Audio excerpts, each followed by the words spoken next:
पण प्रश्न कुठे तळमळीने मांडणार हे जास्त महत्त्वाचं. आणि आपल्या सर्वसामान्य माणसांमध्ये राहणारा माणूस, सर्वसामान्य माणसाच्या प्रश्नांची जाण असलेला माणूस हा निश्चितपणे लोकांमध्ये गेल्यावरती लोकांचे सुख दुःख, लोकांच्या वेदना समजून घेऊन हा तळमळीनेच त्या ठिकाणी बोलत असतो. कुठल्या का भाषेत बोलणार, पण तळमळीने मनापासून बोलणारा खासदार आपल्याला दिल्लीला पाठवतो. आणि म्हणून खरं इथं रफिकभाई वाघोरी सारी टप्पा 2 चा देखील उल्लेख झाला. टप्पा 1 च्या माध्यमातून या 2019 ला मी आपल्या भागाचा आमदार झालो. साधारणपणे 4.5 वर्षाचा 6 महिने राहिले विधानसभेच्या निवडणुकानंतर येणारच आहे.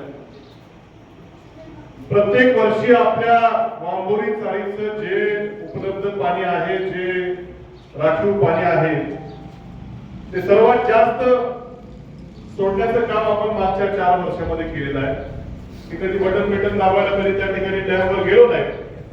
मात्र जेव्हा केव्हा धरण ओव्हरफ्लो होईल असं मला जाणवलं, अधिकाऱ्यांना अगोदरच 15-20 दिवस कल्पना देऊन ठेवायचं की ओव्हरफ्लोचं जाणारं पाणी जे जायकवाडी धरणाकडे जाणार आहे, त्यापेक्षा ते ओव्हरफ्लोचं पाणी इकडे दुष्काळी पाथर्डी भागाला कसं देता येईल याचं नियोजन मात्र प्रामाणिकपणे मला जेवढं शक्य होतं तेवढं निश्चितपणे केलं.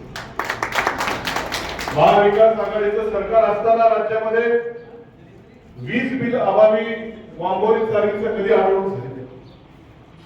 थोडंफार वीज बिल शेतकऱ्यांनी भरणं अपेक्षित आहे, परंतु महाविकास आघाडीचं सरकार जोपर्यंत या राज्यामध्ये होतं, वीज बिला अभावी वांबोरी चाळी बंद पडली असं आम्ही कधी होऊ दिलं नाही. दुर्दैवानं सरकार गेल्यानंतर मागच्या वर्षी जेव्हा चाळी चालू करायची, वेळेत चालू करायची, मला वाटलं होतं की वीज बिलाचा काही प्रॉब्लेम येईल, ह्याच्या आधी कधी आला नव्हता. पण मात्र अधिकाऱ्यांनी सांगितले की नाही साहेब, काहीतरी शेतकऱ्यांना पैसे भरावे लागतील. इथल्या अधिकाऱ्यांचा वरचा अधिकारी करत करत औरंगाबादच्या ईडी असतात. ईडी म्हणजे आपली ही ईडी नाही.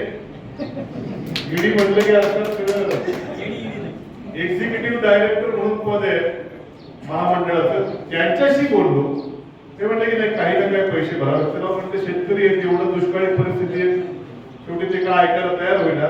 शेवटी मी 1.5 लाख रुपये स्वतः तिथं वापरलेला काही शेतकऱ्यांच्या माध्यमातून आम्ही भरले. आणि म्हणून मागच्या वेळेस चाली त्या ठिकाणी चालू झाली.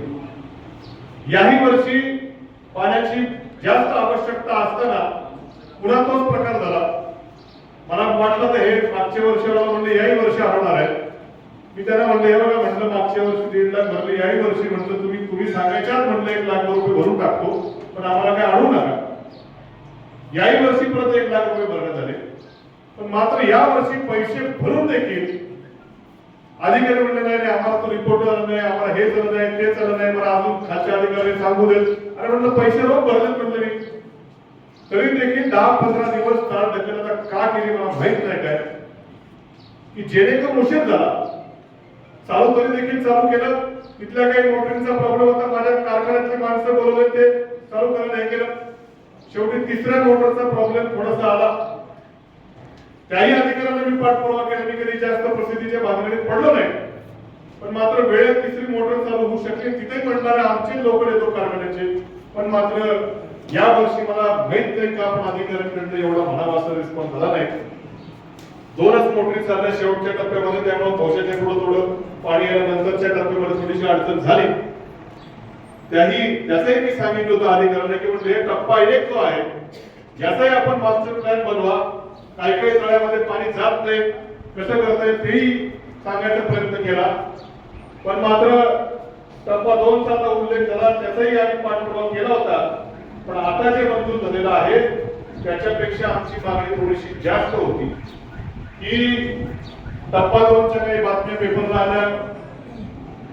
आमची मागणी होती की प्रशासकीय मान्यता कर महाविकास आघाडीच्या सरकारकडे झाली होती तशी पाहिजे तर आमची मागणी होती की अजून जे पाणी आहे 680 MCFT पाणी वांबोरी चाळीचं आहे, टप्पा 1 आणि टप्पा 2 हे त्याच पाण्यामध्ये गुंडाळले.